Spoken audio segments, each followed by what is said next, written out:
যাদবপুরে শিক্ষামন্ত্রীর ওপর হামলার ঘটনার প্রতিবাদ। সোনারপুরে তৃণমূলের বিক্ষোভ, পথ অবরোধ করে বিক্ষোভ সোনারপুর মোড়ে। বিক্ষোভে সামিল হন শিক্ষক শিক্ষাকর্মী ছাড়াও তৃণমূল কংগ্রেসের নেতাকর্মীরা। বিক্ষোভে অংশ নেন সোনারপুর দক্ষিণের বিধায়ক লাভলি মৈত্র। ঘটনার কড়া নিন্দা করেন তিনি।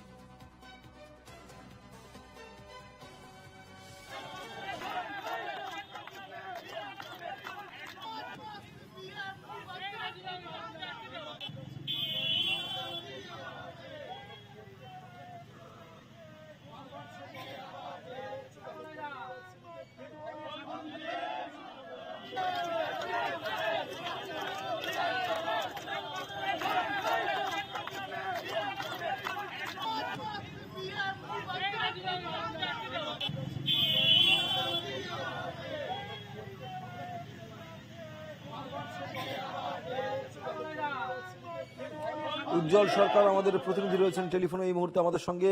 উজ্জ্বল, লাভলি মৈত্রের সঙ্গে এই মিছিল বেরিয়ে আসে গোটা ঘটনার পরিপ্রেক্ষিতে। আমরা যেমনটা জানতে পারছি, যাদবপুরে যে গতকাল ঘটনা ঘটেছিল সেই ঘটনার প্রতিবাদ ছিল এই মিছিল।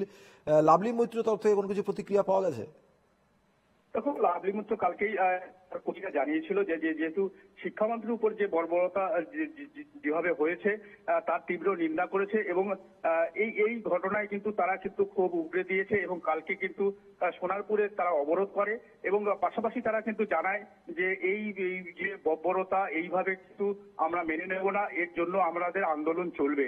এবং লাভলি মৈত্র এটাও বলেছে যে যারা এইভাবে একটা ধর্মঘট ডাকে, যারা এই যেদিকে উচ্চ মাধ্যমিক পরীক্ষা তারা ধর্মঘট ঠেকেছে, এটা শিক্ষার একটা, তারা শিক্ষা জানে না এবং শিক্ষার অবমাননা করছে, এমনই কিন্তু কালকে কিন্তু লাভলি মৈত্র কিন্তু ক্ষোভ উগরে দিয়েছে। সুমিত, বেশ, ধন্যবাদ উজ্জ্বল।